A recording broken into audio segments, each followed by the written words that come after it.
solve for the smallest four positive solutions.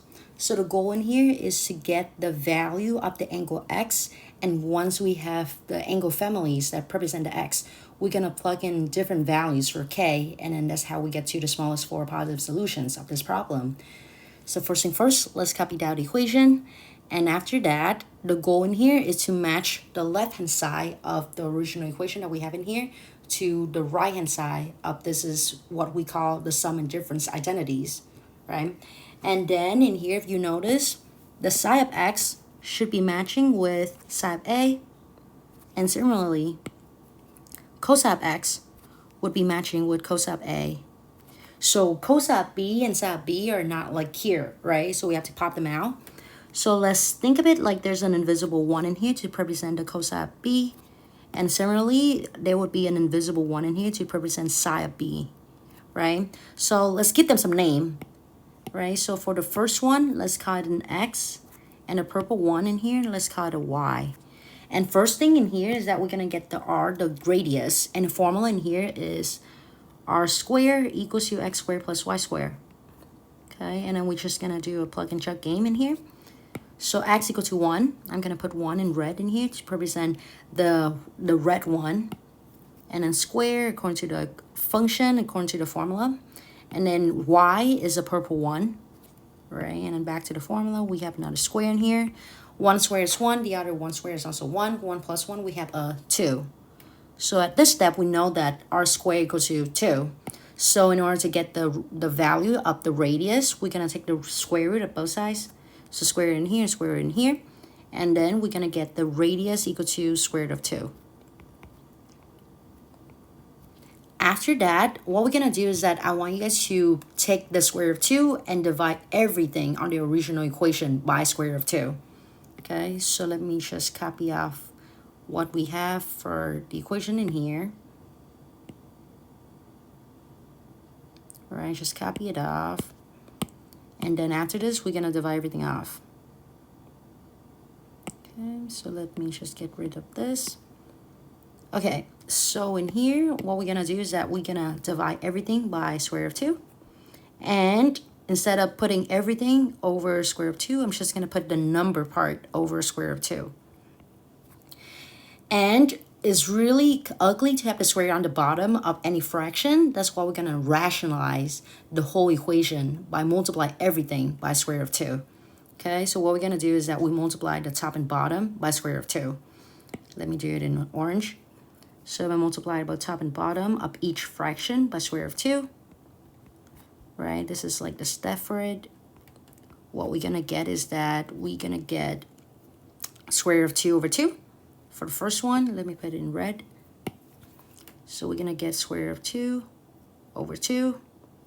The top, square root of 2 times 1 is square root of 2. The bottom, square root of 2 times square root of 2 is square root of 4, which is 2. Okay, and then let me return the side of x in black. And then minus another square root of 2 over 2. I'm going to put it in purple. And then cosine of x. And then equals to negative square root of 2 over 2. Okay, is negative because originally the negative 1 is a negative, right? So what we're going to do in here is that we're going to play the matching game again, right? So the 1 in here, it should be represented by cosine of b, just like how we have here, right? So this one is cosine of b. And then the purple one, the square root of 2 over 2, it should be represented by psi of b, right? So let's match them up, right? So we need an angle that has cosine equals to square root of 2 over 2. At the same time, the psi value of the same angle, it should be square root of 2 over 2, based on the setup in here, right? So I want you to open a unit circle, and I want you guys to look for an angle that has both x and y value equals to square root of 2 over 2. Right? Because if you think about that, cosine value, it's represented by the x, and then the sine value, it is represented by the y. So in here, we have a point with both x and y equals to positive square root of 2 over 2. And then, if you look close enough, you would find that angle to be 45 degrees, or pi over 4 in terms of radians, right? And after that, we're going to go back to the left-hand side of the problem here in this blue color. right? So I'm gonna box this thing, right? So what I'm gonna do in here is that I'm gonna do sine of a minus b, right? So b is pi over 4, and a in here, if you notice, for the blue setup and the green setup in here, we know that the a is actually the x, right? So we're gonna do psi of x, and then minus, just because, you know, based on the formula, there's a minus in between. And then b in here, we're gonna have pi over 4 for it, right? So that would be our left-hand side. And the right-hand side, let me just drop it down from above. Earlier, I have a negative square root of 2 over 2 right here, right? So let me just drop it down, negative root 2 over 2, right? And then again, I want you guys to use the unit circle to ask yourself, sine of what angle equals to negative square root of 2 over 2? What point, what angle has the y value, right? Sine is y value equals to negative root 2 over 2, right? And if you want to, you can just draw like a quick, simple unit circle. And then y to be negative is like down there. So I'm seeing this angle and this angle.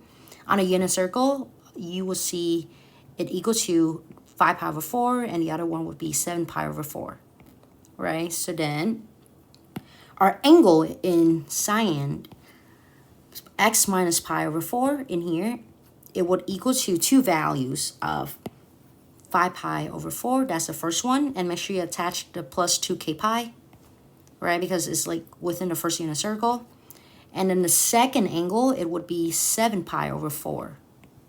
And also attach the plus 2k pi for multiple angles, right? So now what we're going to do is that we want only the x. We don't want the minus pi over 4. So we're going to plus both sides, like plus everything by pi over 4. I'm going to plus it over there, plus it over here, and also plus it over here, right? And then we need a calculator for this one. Okay, so at this step in here, we get x equals, right? So if you have a calculator, you can pull it out.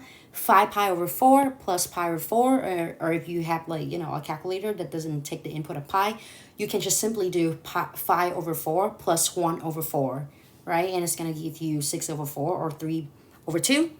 And then we're going to return the pi to it. So it's going to be 3 pi over 2. And then make sure you drop out the plus 2k pi. Make sure you just carry it over. And similarly, we're going to do the same thing for the second angle family. 7 over 4 plus 1 over 4, you're going to get 8 over 4 or 2. And make sure to bring back the pi, right? And then you attach it to plus 2k pi. So this is the x value. We almost done. But the problem wants us to find the smallest 4 positive solutions, right? So what we're going to do in here is that we're going to plug in different values for k. So the smallest value for k, we're going to go for k equal to 0. Okay, so if k equal to 0, I have my x equals to 3 pi over 2. And for the other angle family, I'm going to have my x equal to 2 pi. If k equals to 1, right, why do I have to go to the next value of k? Because they want 4 positive solutions. I only have 2 for the first round of k equal to 0, right? So that's not enough. 2 is not 4. So that's why I have to go for another round of plugging k equals to 1.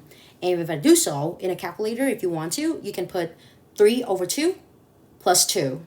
And it's going to give you x equal to 5 over 2, meaning 5 pi over 2 for the first angle family. For the second one, you're going to do the same thing. 2 plus 2, which is 4 pi for the second angle family. So the solutions in here, it would be all these 4 angles in the box. Okay? And then we're done.